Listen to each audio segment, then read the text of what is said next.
रात का समय था। आसमान में काले बादल गरज रहे थे। बारिश की बूंदें सूखी धरती पर ऐसे गिर रही थीं जैसे कोई अदृश्य आत्मा रो रही हो। बिहार के एक छोटे से गांव कालीपुर में एक पुरानी हवेली थी। लोग कहते थे कि उस हवेली में जो भी गया वो कभी वापस नहीं आया। गांव वाले शाम ढलते ही अपने दरवाजे बंद कर लेते थे। उस हवेली का नाम सुनते ही बच्चों तक की रूह कांप जाती थी।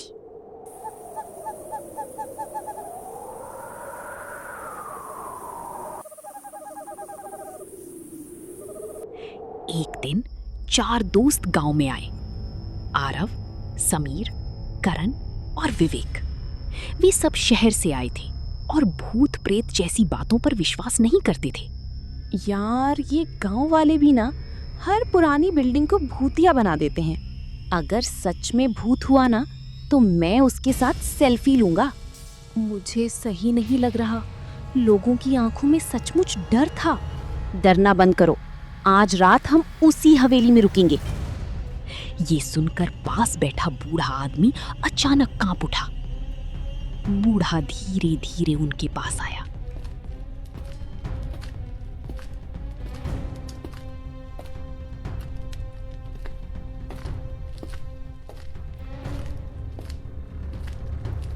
उसकी आंखें लाल थीं, आवाज कांप रही थी। उस हवेली में मत जाना। क्यों? वहां क्या है? वहां चंद्रमुखी रहती है। चंद्रमुखी कौन?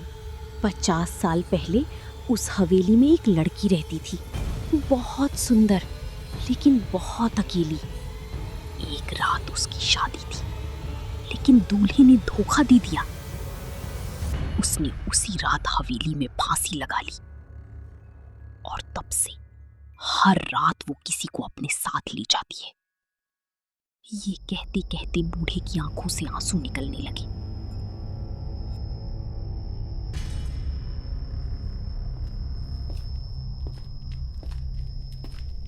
रात के 12 बजे चारों दोस्त टॉर्च लेकर हवेली पहुंचे।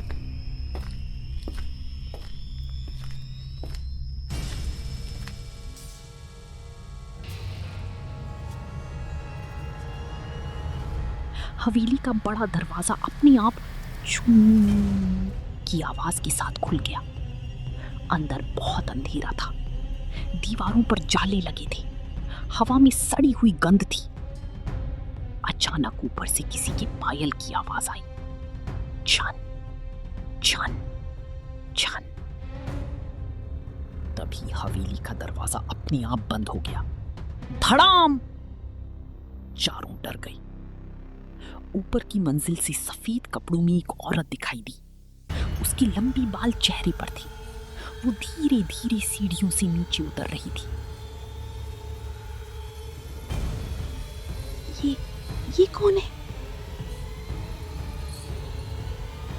औरत अचानक रुक गई। धीरे धीरे उसने अपना चेहरा ऊपर उठाया। उसकी आंखें पूरी काली थी। चेहरे पर खून फैला हुआ था। मुझे मेरा दूल्हा चाहिए।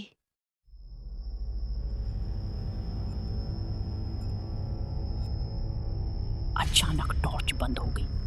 पूरा कमरा अंधेरे में डूब गया।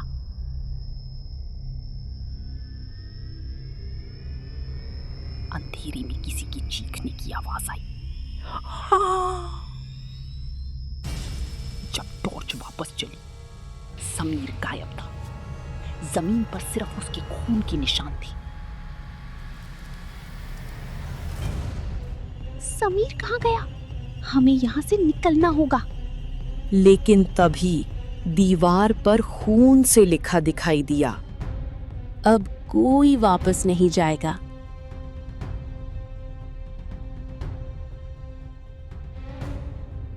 तीनों दोस्त ऊपर भागे।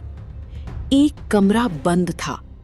दरवाजे के अंदर से किसी लड़की के रोने की आवाज आ रही थी। शायद यही सच है। उन्होंने दरवाजा खोला। कमरे के अंदर पुरानी शादी की तस्वीरें थीं। बीच में एक टूटा हुआ आईना रखा था और उसी आईने में चारों दोस्तों के पीछे वही औरत खड़ी थी। लेकिन जब पीछे मुड़े, वहां कोई नहीं था। अचानक आईने में औरत मुस्कुराने लगी। उसकी गर्दन धीरे धीरे 180 डिग्री घूम गई। तुम लोग भी मुझे छोड़कर जाओगी? कमरे का दरवाजा बंद हो गया। खिड़कियां अपने आप टूटने लगीं। हवा में जोरदार चीख गूंजने लगी। करण अचानक हवा में ऊपर उठ गया। उसकी चीख पूरी हवेली में गूंज रही थी, बचाओ! और अगले ही पल उसका शरीर जमीन पर गिरा, बिल्कुल बेजान। विवेक डर से पागल हो चुका था। हमें माफ कर दो। औरत धीरे धीरे उसके पास आई। फिर उसने विवेक के कान में फुसफुसाया, अब तुम हमेशा मेरे साथ रहोगे। अचानक विवेक भी गायब हो गया।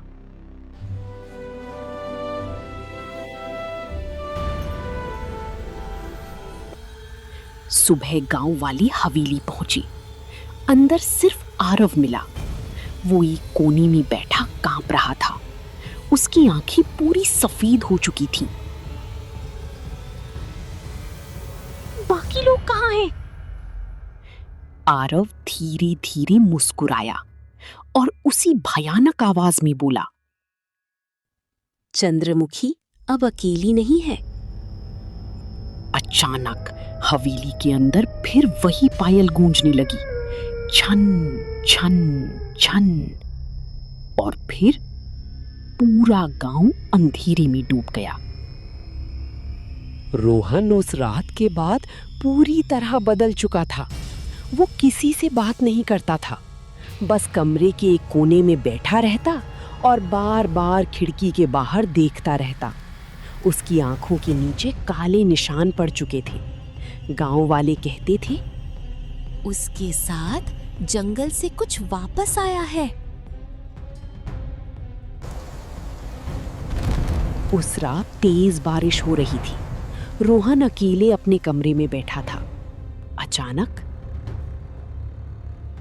ठक ठक ठक, दरवाजे पर दस्तक हुई। कौन है? कोई जवाब नहीं आया। फिर दोबारा ठक ठक ठक। रोहन कांपते हुए दरवाजे के पास गया। जैसे ही उसने दरवाजा खोला,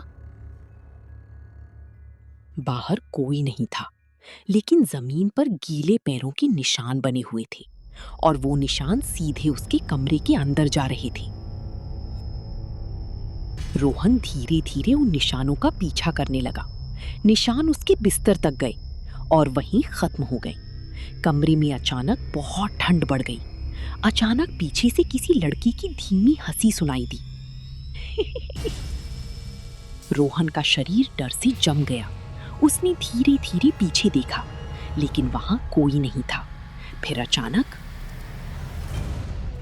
आईने पर अपने आप खून से शब्द लिखने लगे। तुम बचकर नहीं जा सकते।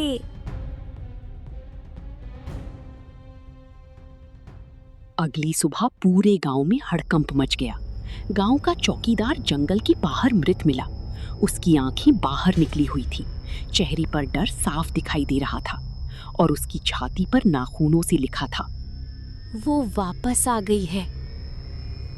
फिर से मौतें शुरू हो गई। जंगल की चुड़ैल अब गांव में आ चुकी है। गांव वालों ने एक तांत्रिक को बुलाया। उसका नाम था कालीनाथ बाबा। उसकी आंखें लाल थीं, गले में हड्डियों की माला थी।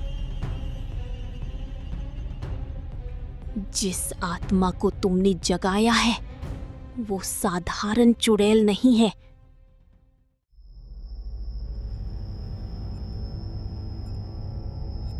तो वो क्या है? बाबा ने आंखें बंद की। फिर धीरे से बोला, वो वन राक्षसी है।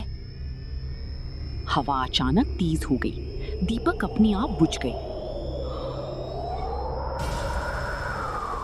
सैकड़ों साल पहले इस जंगल में एक औरत रहती थी। गांव वालों ने उस पर काला जादू करने का आरोप लगाया।